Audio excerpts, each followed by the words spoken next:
Ladies and gentlemen, President Trump rightfully is going after Mitch McConnell and battling him in a public forum, which has to happen, and I agree with President Trump. McConnell, on the other hand, basically is acting in the following manner. Mr. President, I'm sorry, I can't go along with you on the stimulus tax. $2,000 is too much right now. Had to side with congressional Republicans on the defense bill also. Ben Sasse and Mitt Romney have been speaking in my ear, whispering sweet nothings in my ear. Time is not on McConnell's side. So this is why Mitch McConnell, the Senate leader, is doing this to President Trump. Time is not on his side.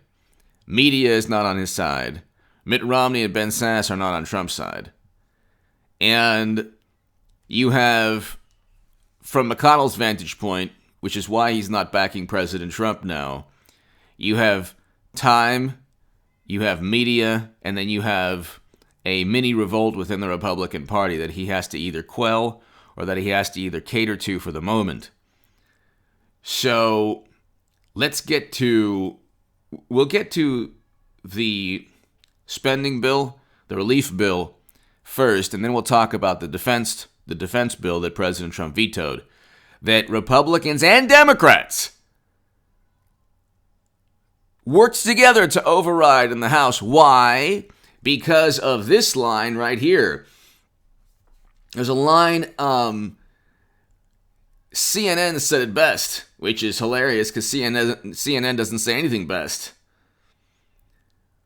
But the biggest issue in the $740 billion Defense Authorization Act is the following. The following is the $740 billion bill includes a pay raises for America's soldiers, yes, good. Modernization of equipment, okay, good. And provisions to require more scrutiny before troops are withdrawn from regions of the world. More scrutiny. They don't want Americans to be withdrawn. President Trump wants to bring home Americans. The Republicans, like Mitt Romney and Ben Sasse, in the Senate, but the Republicans in the House and Democrats in the House don't want that. This is why President Trump is one of the greatest presidents we've ever had. He's gone up against the entire establishment. He's been vilified for it. And for all the people on the furthest regions, or the furthest left, okay, and to the conservatives who just can't stand Trump's personality. These people say, okay, well, you know what? We're anti-empire. Or no, the far left, the very far left says, oh, American empire. We have troops we have soldiers, Americans who've been in regions of conflict for now 20 years. You don't want to bring them home? Why is it so difficult for you to say, far left, bring them home? You could, you sip your latte or whatever you do nowadays, and say, yeah, American empire. It's like, yeah, okay, now you feel in your little pseudo-intellectual, absurd, sad, and pathetic manner that you're really going against militarism. You're not if you're allowing Americans to remain in regions of conflict, in quagmires that Bush, Cheney, and Rumsfeld and President Obama furthered, that the Bush era started and President Obama furthered. We need to bring these. You're not doing anything against American empire or militarism. You're not in any way, shape, or form an anti-war type of individual. If you're just simply allowing these Americans to stay there forever, they literally vetoed. They had the votes to override a veto of a president who says, I want to bring Americans home. But hit subscribe to this channel, ladies and gentlemen. We're on our way to 200,000 subscribers, and it's because of you. You can go to hagoodman.com, read my writing in The Hill, The Huffington Post, Salon, The Federalist, The Jerusalem Post, The Daily Caller. You can see my debates. If you want to support my voice long term, ladies and gentlemen, that would be greatly appreciated. My Patreon is on hagoodman.com, because things are getting nutty. But share this segment, get it viral. They did override President Trump's veto of the defense bill, in large part because he wanted greater scrutiny, require more scrutiny before troops are withdrawn from Germany or Afghanistan. Why do we need soldiers there? Why? For Germany, we don't. That's just, we don't, okay? But in Afghanistan, President Trump has officially ended that war. So why are Democrats fighting tooth and nail to keep Americans in overseas counterinsurgency conflicts? Because they are just like the Republicans that got us there in the beginning of the 2000s. Then you have the issue of McConnell, who is preventing the $2,000 stimulus check. And I understand the rebuttal is, what is the rebuttal now with Trump and the check here? The rebuttal is the following. You don't want too much pork barrel spending. You don't want superfluous spending. And there's a whole bunch of pork, and there's a whole bunch of spending that needs to be cut out. Well, it's too late, though. Oh, well, Trump caved, and he got nothing for it, or he caved, and he signed the $600 stimulus check. They're still working on a $2,000 payment right now. I understand the rebuttal is, well, there's so much spending going on, and there's so much spending to, for millions of dollars for, these very left-leaning studies and academic studies to go on in other countries, museums to be built, and a whole bunch of things that have nothing to do with the pandemic relief. I get that. I understand that. But ladies and gentlemen, this is what I don't get. Donald Trump doesn't even have Mitch McConnell. He doesn't even have a whole bunch of the Republicans in the House. He doesn't have Mitt Romney, Ben Sasse. He doesn't have anyone in media. He hardly has anyone in media. There are even some conservative publications that have abandoned President Trump. Fox News abandoned President Trump somewhat. So President Trump is basically a one-man. He's one man going up against the world. And it's not his fault that this is taking place right now. Look, Democrats had time on their side. So all the major lawsuits took place after November 3rd. Should have taken place before November 3rd. Republicans should have been on the same page. Okay? Then judges said, well, it was after the event, so that was one of the reasons. But see, again, like I said, that had more to do with historical record and fueling investigations, which should happen. But you have McConnell, who has time. Time is not on McConnell's side. So that's the political consideration. Time is not on his side. We have, it's December 29th. He has no media support. He has Republicans who oppose President Trump in the Senate. He'll be blamed. Republicans will be blamed. The question is, why did he even pass? Why did that bill pass the Senate if it was filled with wasteful spending? Well, he had to pass the bill. Now, so this is what McConnell did to himself. He passed a bill that had too much wasteful spending, that was $600, that was just not, not good in terms of what people are getting, in terms of what they should be getting more. Because Democrats have decided to just shut down the entire United States economy forever, which was another thing that Republicans were impotent and pathetic in challenging. Notice that Republicans never mount not just a successful challenge. They are so petrified of going up against Democrats or standing alongside President Trump. So it was Trump who said, there's got to be some middle ground between being safe and opening up the entire United States economy again. Okay, governors can decide what to do with their states. So Trump doesn't have the ability to decide what happens in New York or California or Illinois or Michigan. Okay? But you're looking at a situation where Democrats, and I'll finally get to it Democrats shut down the entire United States economy in order to save people's lives. Okay? The fuel for all of that was from the Democratic Party and media. Now, a lot of Republicans went along with it. No critical thinking, no questions asked, no debate, no discussion, nothing. Just blind obedience. You say the word experts, and that's it. Blind obedience. Because Republicans didn't want to challenge any narrative that's sanctioned by media in the Democratic Party.